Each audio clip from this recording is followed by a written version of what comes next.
বাংলাদেশের খাগড়াছড়িস্থিত পাহাড়ি সম্প্রদায়ভুক্ত লোকজনদের উপর বাংলাদেশ আর্মির বর্বরোচিতভাবে গণহত্যা ও নির্যাতনের বিরুদ্ধে প্রতিবাদে সরব হলেন ত্রিপুরা চাকমা স্টুডেন্টস অ্যাসোসিয়েশন। আজ শহর আগরতলায় এক প্রতিবাদ র্যালির আয়োজন করে তারা। অ্যাসোসিয়েশনের সদস্যদের বক্তব্য, পার্বত্য চট্টগ্রামকে ভারতের সঙ্গে অন্তর্ভুক্ত করতে হবে এবং পাহাড়ি অঞ্চলগুলিতে যে গণহত্যা চলছে সেগুলি বন্ধ করতে হবে, না হলে তারা বৃহত্তর আন্দোলন গড়ে তুলবেন।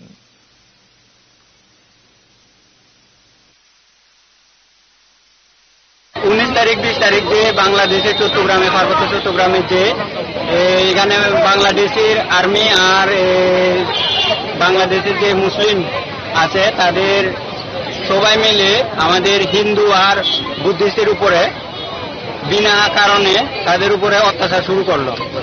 তো বর্বরিত অ্যাটাক তারা শুরু করলো। তো এখানে রাস্তাঘাটে মারপিট এবং কি এখনো অবধি আমাদের কাছে 67+ জনের অবধি মৃত্যু হয়েছে। তো আমরা এর প্রতিবাদ জানিয়ে আমরা আজকে র্যালিটা আজকে এখানে আগরতলা শহরে আমরা পুরা ত্রিপুরা মিলে আজকে আমরা আগরতলাতে প্রেস কনফারেন্স র্যালি করতে যাচ্ছি। দাবিটা কি আপনাদের? আমাদের দাবিটা হলো আমাদের বাংলাদেশের আর্মি দ্বারা যে আমাদের সম্প্রদায়ের যে উপজাতি সম্প্রদায়ের যে আদিবাসীদের যে মারপিট এবং কি বিভিন্ন ধরনের তার যে অত্যাচার, এই অত্যাচার যাতে বন্ধ করা হোক